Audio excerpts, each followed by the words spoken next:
News for nation पर आपका स्वागत है और मैं हूं आपके साथ प्रार्थना। बिहार में विधानसभा के चुनाव होने हैं जिसमें बस कुछ ही दिन शेष बचे हैं और देखिए चुनाव को लेकर के तैयारियां जो है वो जोरों पर है। और इसी बीच बात करें तो चुनाव आयोग ने भी एक नई पहल शुरू की है।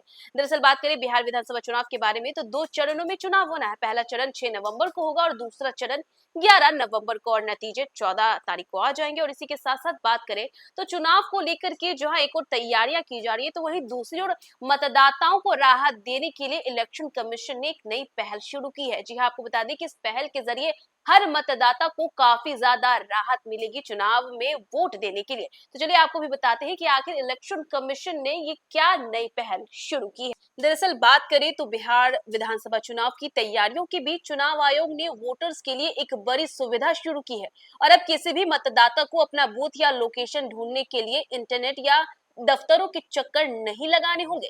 सिर्फ एक क्यूआर कोड स्कैन करते ही मतदाताओं को अपने मतदान केंद्र, उसका नाम और लोकेशन की पूरी जानकारी 1 मिनट में मिल जाएगी। आयोग का मानना है कि इससे मतदान प्रतिशत बढ़ेगा और शहरी क्षेत्रों में जहां बूथ कंफ्यूजन आम बात होती है वहां अब लोगों को आसानी भी होगी। दरअसल बात करें तो आयोग के मुताबिक अब मतदाता अपने मोबाइल पर एक क्यूआर कोड स्कैन कर सकते हैं और स्कैन करने के बाद सिर्फ मोबाइल नंबर और ईपीआई नंबर डालकर पूरा विवरण दिख जाएगा उन्हें और इसका पूरा प्रोसेस मिनटों में पूरा हो जाता है। इसके लिए मतदाता को जिले का चयन करना होगा और अपनी भाषा चुननी होगी।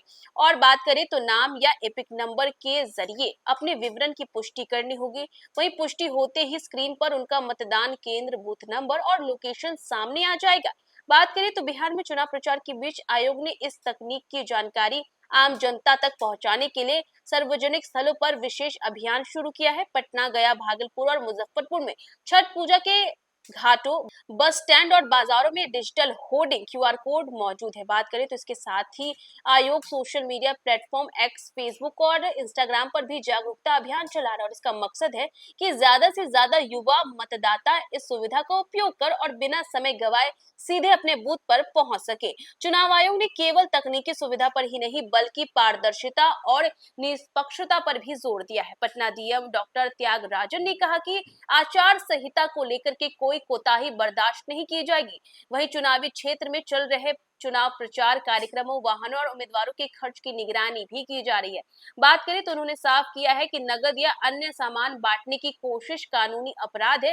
जिले में जो है टीम और फ्लाइंग स्क्वाड और इसी के साथ साथ इन्हें चौकन्ना कर दिया गया है ताकि चुनाव प्रक्रिया जो है वो पूरी तरीके से साफ सुथरी रहे। बात करें तो आयोग ने सभी मतदाताओं से अपील की है कि वे अपने मोबाइल पर क्यूआर कोड स्कैन कर और मतदान से पहले अपने केंद्र की जानकारी ले ले।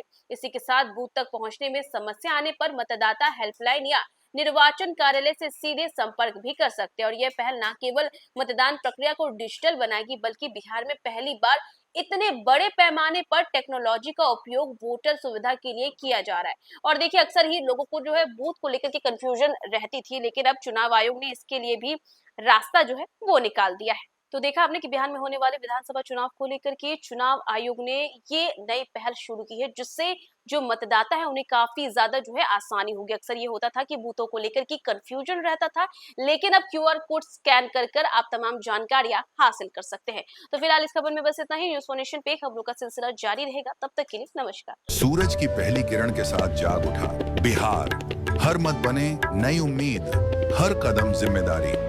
न्यूज फॉर नेशन की अपील, 6 और 11 नवंबर को घर से निकलें, वोट करें और अपने भाग्य विधाता खुद बने।